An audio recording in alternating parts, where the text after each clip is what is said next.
Welcome. My name is Colleen Tauke and I'm the sewing specialist at Fons and Porter.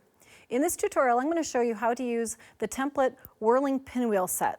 You see here in front of me, there are 4 pieces to this template set, and you can see the block beside the pattern that you can create using these. So the first piece is the blade. It's shape A, and you have the exact same shape in each of the blades around. And then you have B and C, which are background pieces, and you'll notice in the background pieces they look very similar, but one has a narrow outer seam, one has a longer outer seam, and you'll find them here and here. And then the last piece is in the set is letter D, and that is used to create the applique in the center. This one isn't attached yet, so you can see this is what your block will look like without it, and then you would add the applique center at the very end. Now this template set is really great for helping to create accurate piecing, accurate cutting. So let's see how that can help you. I'm going to be using a rotating mat so that I can be always cutting in a safe direction. It easily rotates, and we're going to go into the cutting of the pieces. For these, I'm going to open up and use just one layer of fabric so that I can accurately cut. Now, the blade has a long leg and a short one. And the long leg, we're going to put along the grain of the fabric across so that we have some stability to our pieces. We're going to be having bias edges everywhere else, so we want to at least have one edge to be very stable as we're doing our piecing. So we can lay these. The pattern has you cut strips, so we can easily cut your shapes from those strips. We're using a small rotary cutter that can be pulled right up against the template for that accurate cut. You would go through all of your fabrics, all of your prints in this pattern, and cut all of the blades from letter A. And then, same way, we're going to cut B and C.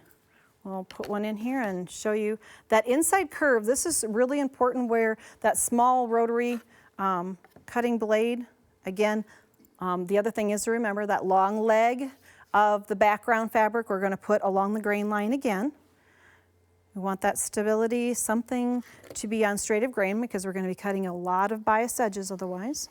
We've got one here, and then remember that small rotary blade can go inside this curve really easily. And then a little piece at the end. So you're going to step through B and C, cutting from background fabrics. Here they're a scrappy shirting type background fabric. So you would cut all of those. Now, once you have A, B, and C cut, you can start your piecing. We would bring in a piece and a background to create shapes like this. You're going to be using your best curve piecing skills. They're not very long seams, they're not too difficult. If you need more background on curve piecing, we also have tutorials for that. So you can visit our website there. But you're going to be putting curve piecing units together here, and so that you can go down through all your fabric, follow your instructions, and you're going to create units then, quadrants for your block that look like this. And you'll notice one was made from B, this has the short seam here, one was used making C as its background with a little longer piece there. These are just simply joined with a straight seam along here, and then press all the seam allowances in one direction, and you'll have great quadrants that look like this. And your seam allowances pressed in one direction. When you get done, you just need to put 4 blocks together or 4 units together, and you create this great whirling pinwheel design. Finish it off with your little template D to create your applique in the center, and that can be put on by machine or it can be finished by hand.